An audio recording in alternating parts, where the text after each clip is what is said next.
শব্দের জাতীয়তা কি? শব্দের জাতীয়তা কি? এবং তার দেশ কোথায়? এবং তার দেশ কোথায়? শব্দের জাতীয়তা কি? শব্দের জাতীয়তা কি? এবং তার দেশ কোথায়? এবং তার দেশ কোথায়? শব্দের জাতীয়তা কি? শব্দের জাতীয়তা কি? এবং তার দেশ কোথায়? এবং তার দেশ কোথায়? হ্যাঁ, তো শব্দের কোনো দিন আবার জাতীয়তা হয়, আবার দেশ কোথায় হয়? হ্যাঁ হয়। তাহলে শব্দের জাতীয়তা, এই যে আমরা জিন্স বলি না, জিন্স মানে কিন্তু জাতীয়তা। তার মানে জাতীয়তা মানে কি? পরিচয় পত্র। পরিচয় পত্র। পরিচয় পত্র মানে কি? পরিচিতি, স্বরূপ। স্বরূপ, স্বরূপ মানে কি? প্রকৃতি। স্বরূপ মানে কি? প্রকৃতি। কেমন সে? স্বরূপ মানে কি? প্রকৃতি। তাহলে স্বরূপ, স্বরূপ বা প্রকৃতি। স্বরূপ বা প্রকৃতি। শব্দের আরবি ভাষায় যতই শব্দ হোক, যত হাজার হাজার শব্দ আছে, সকল শব্দই মূলত কিসের বিবেচনায়? সেটা পরিচিতি। তার বাড়ি কোথায়? সে কেমন প্রকৃতির? সে কঠিন না সহজ? এই দৃষ্টিকোণ থেকে। তার জন্ম কোথায়? কোন দেশ থেকে সে এসেছে? এই বিবেচনায়। তার মানে জিন্স মানে তাহলে প্রকৃতি, স্বরূপ। তার মানে সেই প্রকৃতি আর স্বরূপ কি? কঠিনতার ভিত্তিতে। উচ্চারণে কঠিনতা। উচ্চারণে এই শব্দটা সহজ হয় নাকি কঠিন হয়? সবাই মানুষ, কিন্তু কোন মানুষের হৃদয় ভীষণ কঠিন, আবার কোন মানুষের হৃদয় ভীষণ সহজ।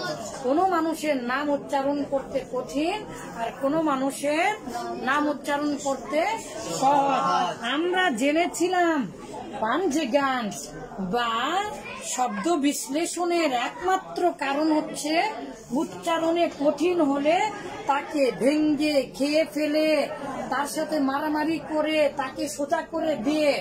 যেমন বলেছিলাম, এই মহতালে ভীষণ জটিল কঠিন দেশ, এখানকার মানুষের মাথায় প্যাঁচ বেশি, সহজে সোজা হতে চায় না।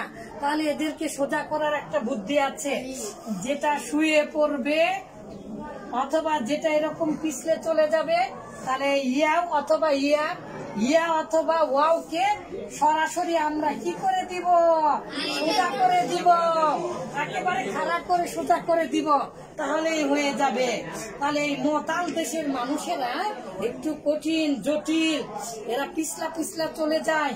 তাহলে ইয়া অথবা ওয়াও এইরকম হোক, শুয়ে পড়ুক অথবা পিছলা চলে যায়, তাদেরকে একবারে কি করে দিব? সোজা করে দিব। মোতাল দেশের মানুষেরা। আমরা এইগুলো জেনেছি, আস্তে আস্তে একটা একটা করে জানবো। তাহলে জিন্স মূলত কিসের দৃষ্টিকোণ থেকে? উচ্চারণের কঠিনতার দৃষ্টিকোণ থেকে। উচ্চারণে সহজ নাকি কঠিন? এই মানুষটা কোন দেশ থেকে এসেছে? বাড়ি কোথায়? এই মানুষটা কেমন প্রকৃতির? এইগুলো কে আলোচনা করবে? জিন্স। তাহলে গঠনগত বিশ্লেষণ, ওই গঠনগত শব্দটা কঠিন নাকি সহজ নাকি জটিল, এটার নাম কি? জিন্স। এটার নাম কি? জিন্স। তাহলে জিন্স মানে কি বলেন? জাতীয়তা। তাহলে শব্দের জাতীয়তা, মাধ্যম, তারপরে সিগা, বাপ, মাস্টার, জিন্স মানে এগুলো আছে না? তাহলে এইবারে বুঝতে পেরেছেন জিন্সটা কি? আসলে জিন্স হচ্ছে শব্দের জাতীয়তা। তাহলে জাতীয়তা, আপনাদের ভোটার আইডি কার্ড আছে নাই? জন্ম নিবন্ধন আছে, আপনার বাবার ভোটার আইডি কার্ড আছে, তাহলে কোনো না কোনো দেশের হতে হবে তো। তাহলে জিন্সের দেশ চারটা। তার মানে জিন্স হচ্ছে যে কোনো চারটা দেশ থেকে আসবে। বলেন সহি মাহমুদ মোহতাল মুজাফ, সহি মাহমুদ মোহতাল মুজাফ। তাহলে শব্দের জাতীয়তা জিন্স, এই জাতীয়তা কয়টা দেশ থেকে আসবে? যে কোনো 4টি দেশ থেকে এই শব্দ, যে কোনো শব্দ আসবে, যে কোনো শব্দ আসবে কয়টি দেশ থেকে? 4টি দেশ থেকে। তো দেশগুলোর আমরা বর্ণনা পরে দিব। তাহলে বলেন শব্দের জাতীয়তা জিন্স কি? শব্দের জাতীয়তা জিন্স কি? এবং তার দেশ কোথায়? এবং তার দেশ কোথায়? আগে দেশগুলোর নাম আমাদের মনে রাখতে হবে, তাই না?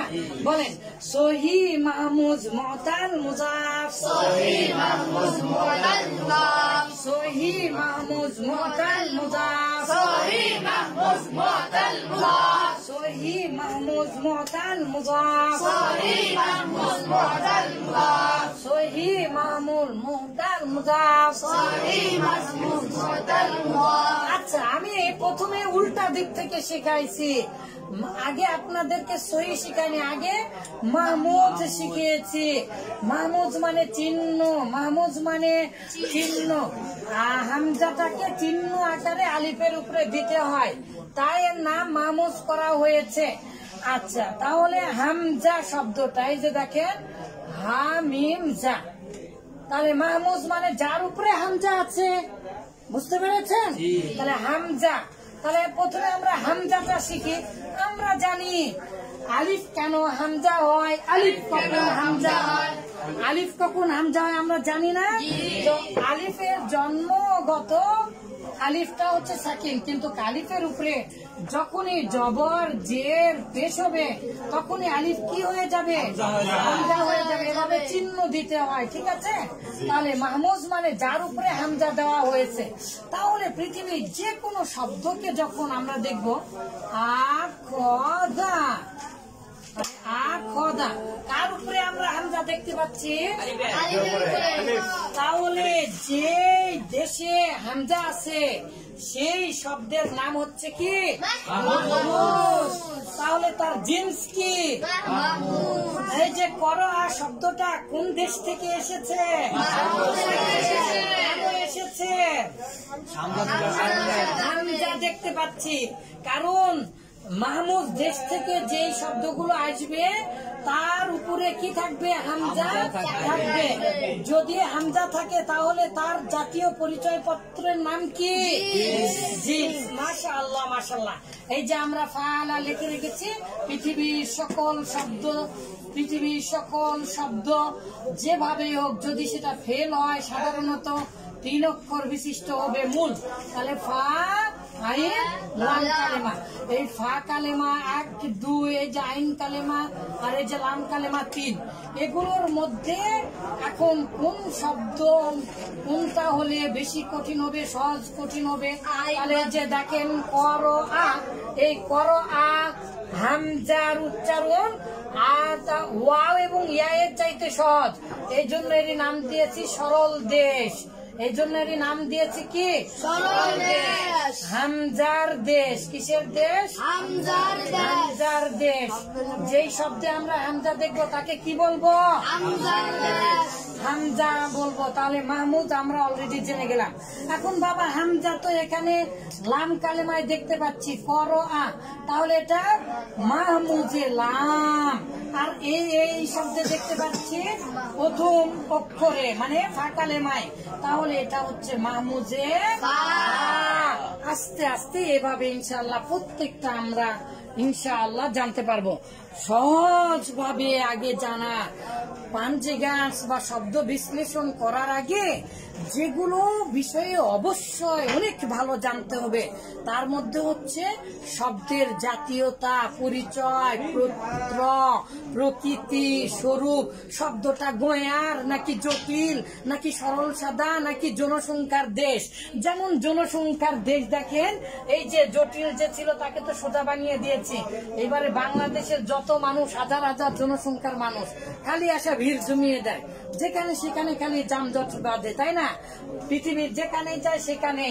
তাহলে এখানে বোঝা যাচ্ছে যখন বাবা এটি কতগুলো ভাই, একেবারে 3 4টা 5টা ভাই, তাহলে তাতা তাতা একই রকম, বাঙালি বাঙালি বাঙালি বাঙালি, খালি বাঙালি খালি বাঙালি খালি বাঙালি, তার মানে হচ্ছে এখানে একই শব্দ যদি একই অক্ষর যদি কয়টা হয়, পরপর দুটা বা তিনটা হয় একই অক্ষর, এটার আবার অনেকগুলো আছে, আমরা আস্তে আস্তে জানবো।